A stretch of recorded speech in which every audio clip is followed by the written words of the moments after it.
Hello दोस्तों। आज हम क्लास 12th के इंग्लिश का chapter first the last lesson का समरी समझने वाले हैं। ये एक इमोशनल स्टोरी है जो बताती है कि अपनी लैंग्वेज कितनी इंपॉर्टेंट होती है। इसमें फ्रांस और एम हैमेल की कहानी के थ्रू एक स्ट्रॉन्ग मैसेज दिया गया है। तो चलिए सिंपल और इजी वे में इस चैप्टर को समझते हैं।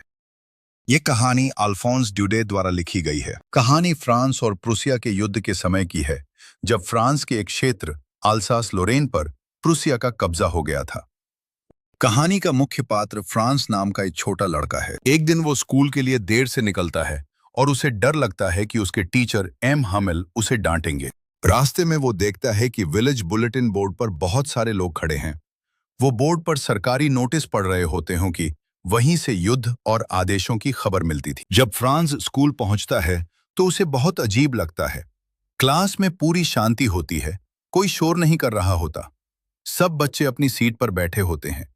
टीचर एम हैमेल भी उस दिन बहुत शांत और गंभीर होते हैं और उन्होंने अपना खास ग्रीन कोट और कैप पहना होता है। एम हैमेल बताते हैं कि आज उनका आखिरी लेसन है।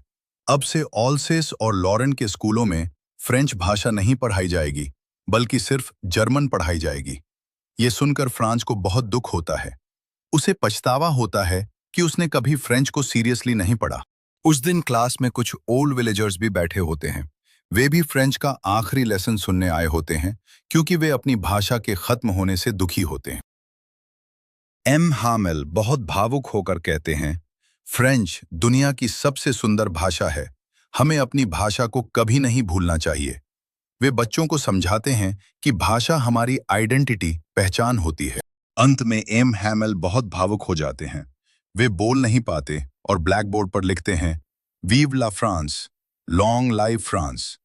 इसके बाद वे इशारा करते हैं कि क्लास खत्म हो गई। ये कहानी हमें सिखाती है कि हमें अपनी लैंग्वेज, कल्चर और एजुकेशन को कभी इग्नोर नहीं करना चाहिए, क्योंकि जब वो छिन जाती है तब उसका असली महत्व समझ आता है। तो दोस्तों, ये थी कहानी द लास्ट लेसन की, जो हमें सिखाती है कि हमें अपनी भाषा, संस्कृति और शिक्षा को कभी हल्के में नहीं लेना चाहिए, क्योंकि जब ये हमसे छिन जाती हैं तभी हमें इनकी असली कीमत समझ आती है। अपनी भाषा को कभी मत भूलिए, क्योंकि यही आपकी असली पहचान है।